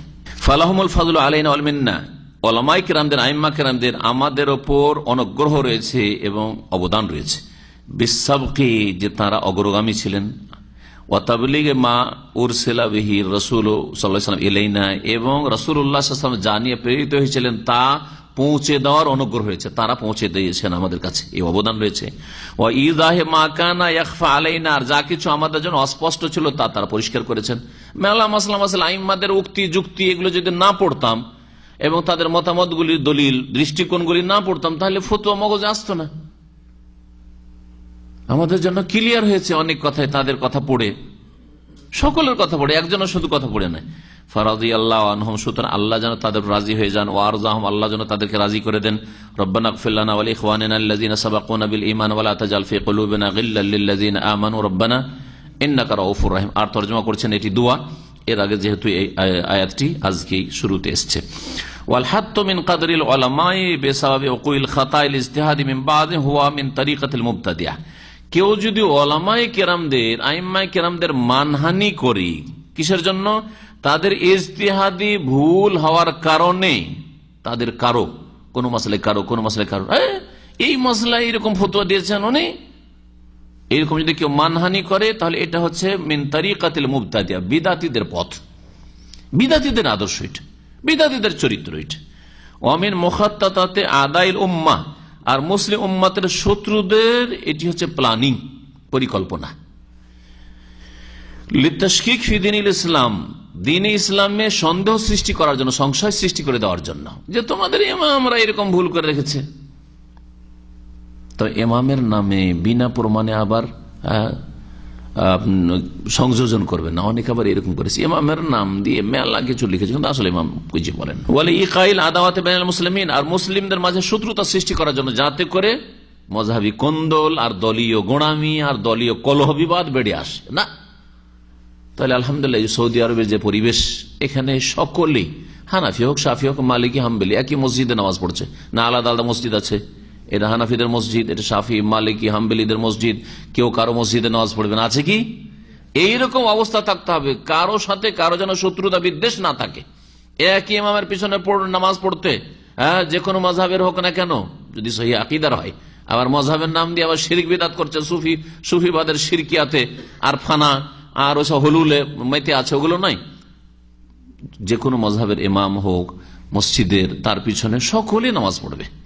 কিন্তু ভারত, বাংলাদেশ, পাকিস্তানের পরিস্থিতি, প্রত্যেক মাযহাবের আলাদা মসজিদ, কেউ আরে এটা আমাদের মসজিদ না, এটা আহলে হাদিস মসজিদ, না না নামাজ পড়া যাবে না, লা মাযহাবিদের মসজিদ, আরে এটা দেওবন্দির মসজিদ, পড়া যাবে না। কথা বোঝা গেছে? আর এই গোঁড়ামিগুলো সবচেয়ে বেশি, যারা যত বেশি বিদআত করে তাদের মধ্যে তত বেশি রয়েছে। আমাদের সাথে জামে সালফিয়া বানারসে সৌদি আরবের কথা ছাড়া এখন ওখানকার কথা বলি। আহলে হাদিসের সবচেয়ে বড় প্রতিষ্ঠান জামিয়া সালফিয়া বেনারস।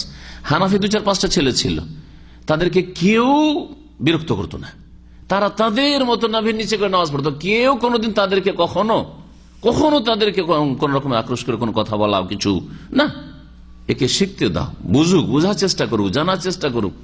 আলহামদুলিল্লাহ, যার হেদায়েত নসিব হয়েছে, হেদায়েত হয়েছে ধীরে ধীরে। কিন্তু অন্য জায়গায় চলে যান, অন্যদের মাদ্রাসায় চলে যান, আপনাকে আপনার ভাত উঠিয়ে ফেলে দেবে, ওখান থেকে টিকতে দেবেন আপনাকে ওখানে। প্রথম জানতে পারলে অ্যাডমিশনই নেই, জানতে পারলে ভর্তি নেই, যে আপনি অন্য তরিকার কথা বুঝতে পেরেছেন। আর জামিয়া সালাফিয়াতে যদি জানতে পারা যায় যে না, ও হানাফি অথবা শাফি অন্য মযহাবের লোক আছে, চলো ভর্তি হও। ভাটকেলি শাফি এসে লেখাপড়া করতো আমাদের সাথে, আর হানাফিও লেখাপড়া করতো, 2-4-5টা লেখাপড়া করতো। সহজ অ্যাডমিশন, তুমি ইন্টারভিউতে এলাও হইলি হইল। তো দুশ্মনদের, ইসলামের যারা শত্রু, তাদের ষড়যন্ত্র হচ্ছে যে ইসলাম সম্পর্কে সন্দিহান করে দাও, মুসলিমদের মাঝে ঝগড়া বাঁধিয়ে দাও, আলী আজালে ফাসলে খালাফিল উম্মাত আন সালাফিহা, আর মুসলিম উম্মার পরবর্তীকাল লোকদেরকে পূর্ববর্তীদের থেকে বিচ্ছিন্ন করা উদ্দেশ্য, যাতে করে ওলামাদের ইহতিরাম না থাকে। আজকাল এক শ্রেণীর লোকেরা হয়েছে এরকম চরমপন্থী পয়দা হয়েছে, যারা বলছে যে আবার আলেমের উক্তি বলার কি আছে, ইবনে তাইমিয়ার নাম কেন বলবেন, ইবনুল কাইয়িমের নাম কেন বলবেন, কোরআন হাদিসের দলিল পেশ করেন আপনি। আরে দলিলের সাথে তার তাহকিক, তার গবেষণা, ইমাম আবু হানিফা হোক, আর শাফি হোক, আর মালিক হোক, আর ইবনে তাইমিয়া হোক, পেশ করা যাবে না? এটা হচ্ছে ইবনে বাজের ফতোয়া, না দেওয়া যাবে না। ওকে ওই ইবনে বাজ নিজেই ইবনে বাজ হয়ে বসে আছে, নিজেই নাসরুদ্দিন আলবানী হবে, নিজে ফতোয়া দিতে হবে বলছে। একরকম চরমপন্থী অল্প বিদ্যাওয়ালা কিছু জাহেল বেরিয়েছে, হয় হাফেজ আর না হয় 2-4 হরফ পড়েছে, আরবির শুদ্ধ করে তর্জমা আর অর্থ করতে পারবে না, ব্যাখ্যা করতে পারবে না। তারা এই ধরনের ফতোয়াবাজি করে থাকে যে সরাসরি আমরা তার হাদিস থেকে দলিল পেশ করে ফতোয়া দেব, আর কারো উক্তি নকল করব না। কথাটা ভুল। আবার শুধু উক্তি নকল করে ফতোয়া দেব, এটাও ভুল। এই দুটো আবার দুই দিকে বাঁকা পথ গেছে। কিছু ম্যাগাজিন দেখবেন এই ফতোয়ার জবাব হচ্ছে এই, কোথায় আছে, ফতোয়া সামিয়াতে আছে, আর ওই দূরে মুখতারে আছে, ওলামাদের উক্তি হাদিস আয়াত কিচ্ছু নেই। এটাও ভুল তরিকা। আর একটা তরিকা হচ্ছে আয়াত আর হাদিস, ইবনে বাজর নাম বলতে পারবেন না আপনি, আর ইবনে উসাইমিনের ফতোয়ার রেফারেন্স দিতে পারবেন না, আর আলবানির ফতোয়ার হাওয়ালা দিতে পারবেন, ইবনে তাইমিয়ার কথা বলতে পারবেন না, আবু হানিফা, শাফি, মালিক, আহমদ কারো নাম বলতে পারবেন না। এটাও ভুল। এই দুই ভুলের মাঝখানে হচ্ছে হক। ভালো করে শুনে রাখার এই বিষয়। তাহলে তরিকা কি? প্রথম আয়াত থাকলে আয়াত পেশ করুন, তারপরে হাদিস পেশ করুন, আর আয়াত না থাকলে হাদিস থেকে শুরু করুন। হাদিস পেশ করার পরে সাহাবে কেরামের উক্তি থাকে যদি এই ফতোয়ায়, তাহলে তা উল্লেখ করুন। তারপর তাবেঈনদের কোন উক্তি থাকলে, বক্তব্য থাকলে পেশ করুন। তারপরে আইম্মায়ে কেরাম আবু হানিফা, শাফি, মালিক, আহমদ পেশ করুন, ইবনে তাইমিয়া পেশ করুন, ইবনুল কাইয়িম পেশ করুন, আর তারপরে ইবনে বাজ, নাসরুদ্দিন আলবানী, তারা যেহেতু আগের এলিম গেলে তাদের কাছে এসছে, তারা এই বিষয়ে বা নতুন নতুন কিছু সমস্যা এসছে, যেগুলি তখন সমস্যা ছিল, আবু হানিফার যুগে ওই সমস্যা ছিল না, শাফি, মালিক, আহমদের যুগে ছিল না, কিন্তু এই যুগের সমস্যা, সুতরাং সেই সমাধান কি বলেছেন তাদের কথা অবশ্যই উল্লেখ করা জরুরি। ওয়াবাসুল ফুরকাতে বাইনা শাবাব ওয়াল উলামা, আর ইসলামের শত্রুরা চাই যে যুবক আর ওলামাদের মাঝে বিচ্ছিন্নতা সৃষ্টি হয়ে যাক, কেউ কারোর সাথে সম্পর্ক না থাকে। আজকাল এই জঙ্গি টাইপের লোকেরা এরকম, আলেমের কোন শ্রদ্ধা নেই তাদের কাছে, সামান্যতম শ্রদ্ধা নেই তাদের। এটা ইসলামের শত্রু যারা, তাদের একটা ষড়যন্ত্র, যা আপোষে লড়িয়ে দেওয়া। কামা হুয়াল ওয়াকি আলাম, যেটা হচ্ছে বাস্তব অবস্থা এখন। শেখও বলছেন সালেহুল ফওজান, ফালিয়াতানাব্বাহ লিযালিকা, এর জন্য সজাগ হওয়া উচিত, সচেতন হওয়া উচিত। ফালিয়াতানাব্বাহ লিযালিকা বাযু তালাবাতিল মুবতাদিন, প্রাথমিক পর্যায়ের কিছু ইসলামের ছাত্ররা রয়েছে, তারা যেন এই ক্ষেত্রে একটু সজাগ সচেতন হয়। তারা এই রকমের ভুল ভ্রান্তি করে থাকে। আল্লাযিনা ইয়াহুত্তুনা মিন কাদারিল ফুকাহ, আল্লাযিনা ইয়াহুত্তুনা মিন কাদরিল ফুকাহা, যারা ফুকাহায়ে কেরামদের মর্যাদা হানি করে থাকে। ওয়ামিন কাদরিল ফিকহিল ইসলামী, ইসলামী ফিকহের মর্যাদা হানি করে থাকে। ইসলামী ফিকহ তার ভিত্তি হবে কোরআন সুন্নাহর উপর, কোরআন সুন্নাহর বিপরীত নয়। এটা হচ্ছে ইসলামী ফিকহ। ফুকাহায়ে কেরাম, ফুকাহায়ে কেরাম মানে একজন ফাকিহ নয়, ভুলটা ওখানে হয়েছে। ফোকাহা বলতে একজন ফাকিহকে ধরেছেন না, সমস্ত ফাকিহকে সামনে রেখে আপনি সিদ্ধান্ত দেওয়ার মতো যোগ্যতা থাকলে সিদ্ধান্ত দেবেন। ওয়ায়ুজাহিদুনা ফি দিরাসাতিহি, এবং এগুলি পড়ার ক্ষেত্রে মানুষকে বিমুখ করার চেষ্টা করে থাকে। ওয়াল ইনতিফাই বিমা ফিহি মিন হাক্কিন ওয়া সওয়াব, আর এই সব ফিকহের কিতাবে যে সব সত্য হক কথা রয়েছে এবং সঠিক কথা রয়েছে সেগুলি তো উপকৃত হইতেও নিষেধ করে, টোটালি নিষেধ, ভুল কথা। অবশ্যই উপকৃত হইতে হবে, কিন্তু অন্ধভাবে মানতে হবে না, অন্ধভাবে ওহী মানতে হবে, অন্ধভাবে ওহী মানতে হবে, কোরআন এবং হাদিসের কথা মানতে হবে। ফালিয়াতাযু বিফিকহিম, তাদের ফিকহের দ্বারা তাদেরকে গর্বিত হওয়া উচিত, যা আমাদের আইম্মায়ে কেরামরা তাদের ফিকহ, তাদের জ্ঞান, গর্ব, আলোচনা বা লিখনি ছেড়ে গেছেন। ওয়ালিয়াহতারিম উলামাআহুম, তারা যেন উলামায়ে কেরামদের শ্রদ্ধা সম্মান করে। ওয়ালা ইয়ানখাদিউ বিদআয়াতিল মুদাল্লিলা ওয়াল মুগরিযা আল্লাহুল মুওয়াফফিক, আর তারা যেন প্রতারিত না হয় এই বিভ্রান্তিকর আর যেগুলি দুনিয়ার স্বার্থে যেসব প্রোপাগান্ডা হয়েছে, অপপ্রচার হয়েছে, সেগুলিতে যেন তারা ধোঁকা না খেয়ে যায় বা প্রতারিত না হয়। আল্লাহুল মুওয়াফফিক, আল্লাহ তৌফিক দাতা। আল্লাহ পাক রব্বুল আলামিন যেন আমাদেরকে কোরআন ও হাদিস বুঝার তৌফিক দান করেন এবং সাহাবায়ে কেরাম, তাবেঈন, তাবা তাবেঈন, আইম্মায়ে কেরাম, ফুকাহা, মুহাদ্দিসিন তাদের তরিকায় চলার যেন তৌফিক দান করেন। আল্লাহ পাক রব্বুল আলামিন সমস্ত রকমের ডানে বামে যেসব ভ্রষ্টতা রয়েছে, গুমরাহি রয়েছে, সেগুলি থেকে বেঁচে থাকার তৌফিক দান করেন। আল্লাহ পাক রব্বুল দুনিয়াতে ও জান্নাতের রাস্তায় রাখেন, আর আল্লাহ পাক আখিরাতে জান্নাতে পৌঁছার তৌফিক দান করেন। ওয়া সাল্লাল্লাহু আলা নবিয়িনা মুহাম্মদ ওয়া আলা আলিহি ওয়া সাহবিহি আজমাইন। এক কথা, ইলেকশন যে কোনো ইলেকশনই হোক না কেন, ইলেকশনে ভোট দেওয়া যাবে কিনা? ইলেকশনে ভোট দেওয়া যেতে পারে, তবে পার্টি করা যাবে না, গণতান্ত্রিক পার্টি করা যাবে না। এটা হচ্ছে আমার ব্যক্তিগত মত। এই ক্ষেত্রে একদল ওলামা কট্টরপন্থী আরো শক্ত, ওরা বলছে যে না, ভোটও দেওয়া যাবে না, ভোট বয়কট করতে হবে। ভারত, বাংলাদেশ, পাকিস্তানে একদল এরকম আছে আলেম, কিন্তু এতে দেখা যাচ্ছে যে ভোট বয়কট করলে বাতিলপন্থী যারা পাপিষ্ট তারা আরো আগে বেড়ে যাবে এবং অন্যায় আরো বেড়ে যাবে, অসৎ লোকরা আরো বেশি নেতৃত্বে চলে যাবে, যার ফলে ভালো মানুষরা ভোট বয়কট করে লাভ করতে পারবে না। যতদিন পর্যন্ত এই গণতন্ত্রের কুফরি রয়েছে ততদিন পর্যন্ত গণতান্ত্রিক পদ্ধতিতে ভোট দিয়ে ভালো মানুষটাকে ভোট দেওয়ার চেষ্টা করবেন। যে কোনো দলে যে লোকটি ভালো, আল্লাহকে ভয় করে, আমানত রক্ষা করে, মানুষ জুলুম অত্যাচার করবে না, আর সততা আছে, সহি আকিদার লোক, নামাজি, এইসব গুণগুলি সবগুলি দেখে, আকিদা, ইবাদত, আখলাক, এই তিনটি দিক দেখে যদি পান তো ভোটটা দিয়ে দিবেন। যে নাই মামার কানা মামা ভালো, ওকে ভোটটা দেবেন। আর যদি দেখেন সবগুলি অসৎ, সেই ক্ষেত্রে বয়কট করতে পারেন। যে সবগুলি চোর, তো আমি কাকে আর দেব? কিন্তু বিশেষ করে একটা পার্টি, সেটা ইসলামের নাম দিয়ে হোক অথবা দুনিয়ার নাম দিয়ে, জাতীয়তার নাম দিয়ে হোক, বিশেষ করে একটা দল করা, রাজনৈতিক দল করা, গণতন্ত্র করা জায়েজ নয়, হারাম।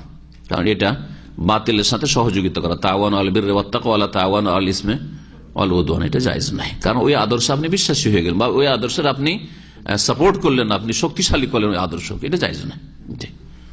কোন বছরে হয়তো এই দলের একটা ভালো মানুষ পেলাম, বা কোন এলাকায় আপনি আপনার এলাকায় একটা আপনার এই দলে ভালো মানুষ পেয়েছেন, ওকে ভোট দিলেন। আমি আমার এলাকাতে আরেকটা ভালো মানুষ পেলাম অন্য দলের, তাকে ভোট দিলাম। আপনার সাথে আমার কোনো বিরোধ নেই।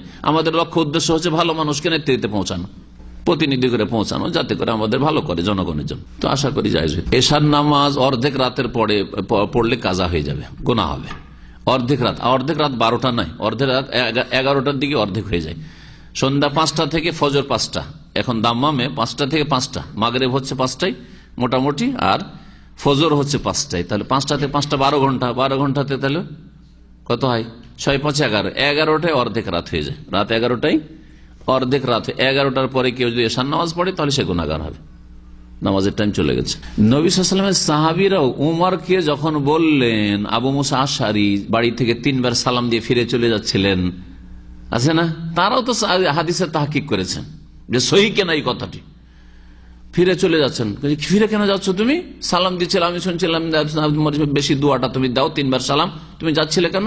বলছেন নবী সাল্লাল্লাহু আলাইহি ওয়াসাল্লাম বলেছে 3 বার সালাম দিয়ে যদি বাড়ির লোক কিছু না বলে, সাড়াটা না দেয়, তো চলে যেত, আমি চলে যাচ্ছিলাম। তারপরে তাকে ধৈর্য টেনে নিয়ে যাচ্ছে, চলো কে তোমার সাক্ষী দাও, না হলে তোমার খবর আছে। তাহলে বোঝা গেল যে সাহাবীরাও কি করেছেন, হাদিসের তাহকিক করেছেন, আসলে কি এটা রসুলের আদর্শ নাকি এটা তোমার মন গড়া কথা। তো সাহাবে কেন্দ্র যুগ থেকে হাদিসের সহি জয়ীফ, যে তোমার কথাটা বিশুদ্ধ কি বিশুদ্ধ নয়, এই তদন্ত শুরু হয়েছে। কিন্তু সাহাবারা সবাই আমানতদার ছিলেন, এই জন্য সাহাবিদের সহি জয়ীফ কেউ নাই, সকলেই বিশ্বস্ত। তাবেঈনদের যুগ থেকে শুরু হয়েছে অল্প স্বল্প জয়ীফ, সুতরাং তখনকার যুগে আরো শক্ত হয়ে গেছে। যেমন ইবনে সিরিন বলেছেন, মুসলিমের ভূমিকাতে আছে, সহিহ মুসলিমের ভূমিকাতে রয়েছে যে সাহাবীরা কানুল লা ইয়াসআলুনা আনিল ইসনাদ, সনদ সম্পর্কে সহিহ না জয়ীফ জিজ্ঞেস করতেন না, ইবনে সিরিন ইমাম আবু হানিফার আগের লোক, তাবেই, প্রথম মধ্যযুগের তাবেই। তাহলে তিনি বলছেন যে আমরা জিজ্ঞেস করতাম না, সাহাবায়ে কেরামরা জিজ্ঞেস করতে, ফালামা ওয়াকাতিল ফিতনা, তো কিন্তু যখন খারেজি আর রাফিজিদের এইসব যখন দ্বন্দ্ব শুরু হলো, ফিতনা হইলো, মানে খারেজিদের সাথে লড়াই হলো আলী রাদিয়াল্লাহু তাআলা, তখন শিয়ারা তো মিথ্যা জাল হাদিস বয়ান করা শুরু করলো। রাফিজিরা, খারিজিরা বলতো না, কারণ খারিজিদের কাছে কাবিরা গুনাহ করলে বড় কাফের হয়ে যায়, তো বড় কাফের হয়ে তো মরতে চায় না, যেন খারিজিরা মিথ্যা কথা বলতো না, কিন্তু রাফিজিরা মিথ্যা কথা বলতো, এদের ধর্ম মিথ্যার উপর নির্ভরশীল। তো বলছেন যে তখন তাবেঈনরা বলতে লাগলেন, সাম্মুলানা রিজালাকুম, তোমাদের আসমায়ে রিজালের নাম বলো। ফায়ুনজারু ইলা আহলি সুন্নাতে, তারপরে দেখা হইতো আহলে সুন্নাত কি না, ফায়ুখাযু হাদিসুহুম, তার হাদিস নেওয়া হইতো। ওয়ায়ুনজারু ইলা আহলিল বিদআত, তার বিদাতের দিকে দেখা হইতো, যদি দেখা হইতো যে এই সনদে বিদাতি আছে, তাহলে ফালা ইউখাযু হাদিসুহুম বা ফায়ুতরাকু হাদিসুহুম, তার হাদিস বা তাদের হাদিস ছেড়ে দেওয়া হইতো। কিন্তু তাবেঈ, প্রখ্যাত তাবেঈ ইবনে সিরিন বলছেন, জি, তো কি বললো ইমাম আবু হানিফার যুগে, মূর্খ না হইলে মানুষকে গোমরাহ করছে, দোয়াতুন আল্লাহ বাবা জানো কত লোক গুমরাহ করছে। সহিহ মুসলিমের ভূমিকা আছে, ওইটাও যদি বানানো হয় তো কি আর বিশ্বাস করবে? নবী সাল্লাল্লাহু আলাইহি ওয়াসাল্লাম হিলফুল ফজলে মক্কার মুশরিকদের সাথে অংশ নিয়েছিলেন, বোঝা গেছে, কারণ তাদের উদ্দেশ্য ছিল যে মক্কায় যেন কারো ওপর বাইরে থেকে আসলে বহিরাগত কোন মানুষের বা যার বংশধর নেই, তারপর যেন এখানে জুলুম অত্যাচার না হয়, জুলমের অবসান ঘটাতে হবে মক্কা থেকে। তো যদি যেমন বললেন যে ওই কমিউনিটির বা ওই সমিতির, আপনাদের ওই সমিতির যদি লক্ষ্য উদ্দেশ্য থাকে যে বাংলাদেশে এখানে কেউ বিপদ আপদে পড়লো, টিকিট নেই, দেশে যেতে পারে না, তাকে পাঠানোর জন্য আমরা হয়তো কোঅপারেশন করব, ঠিক আছে, সহযোগিতা করবো, এটা নেকির কাজ। কিন্তু যদি ওখানে থাকে যে এটাও করব, আর তার সাথে সাথে আমরা বৈশাখী মেলাও করব, তার সাথে সাথে আমরা আমাদের আরো বলেন কিছু, আমাদের স্বাধীনতা দিবস পালন করব, আমাদের বিজয় দিবসও পালন করব, আমাদের আরো কি নাজরা নাউজুবিল্লাহ, তাহলে হারাম। তার নেতৃত্ব কেন, ওই সমিতির একটা অঙ্গ হওয়া হারাম, আপনার জন্য জায়েজ নাই। ওয়ালা তাআওয়ানু আলাল ইসমি ওয়াল উদওয়ান, গুনাহের কাজে এবং সীমা লঙ্ঘনের কাজে সহযোগিতা করিও না কেউ কাউকে। সাল্লাল্লাহু আলাইহি ওয়া সাল্লাম।